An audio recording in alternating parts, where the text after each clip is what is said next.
ഈ വാർത്ത നിങ്ങൾക്കായി സമർപ്പിക്കുന്നത് ലോകോത്തര നിലവാരമുള്ള ലെൻസുകൾക്കും ഫ്രെയിമുകൾക്കുമായി exclusive showroom Chirayath opticals Puthukkad. Vellikkulangara police കോടതിയിൽ ഹാജരാക്കാൻ കൊണ്ടുപോയ പീഡന കേസ് പ്രതി പോലീസിനെ വെട്ടിച്ച് രക്ഷപ്പെടാൻ ശ്രമിച്ചു. വെള്ളിക്കുളങ്ങര മാരാങ്കോട് പടിഞ്ഞാക്കര വീട്ടിൽ ബിനീഷാണ് രക്ഷപ്പെടാൻ ശ്രമിച്ചത്. ഞായറാഴ്ച ഉച്ചയ്ക്ക് തളിക്കുളത്ത് വെച്ചായിരുന്നു സംഭവം. ചാലക്കുടി മജിസ്ട്രേറ്റ് അവധിയിലായിരുന്നതിനാൽ കൊടുങ്ങല്ലൂർ മജിസ്ട്രേറ്റിന്റെ മുതുവറയിലെ ഉള്ള വീട്ടിൽ ഹാജരാക്കാൻ കൊണ്ടുപോകുന്നതിനിടെ തളിക്കുളത്ത് വെച്ചായിരുന്നു പ്രതി രക്ഷപ്പെടാൻ ശ്രമിച്ചത്.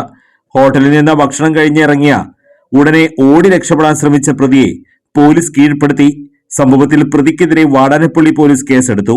മജിസ്ട്രേറ്റ് പ്രതിയെ റിമാൻഡ് ചെയ്തു. ഈ വാർത്ത നിങ്ങൾക്കായി സമർപ്പിക്കുന്നത് ലോകോത്തര നിലവാരമുള്ള ലെൻസുകൾക്കും ഫ്രെയിമുകൾക്കുമായി exclusive showroom Chirayath opticals Puthukkad.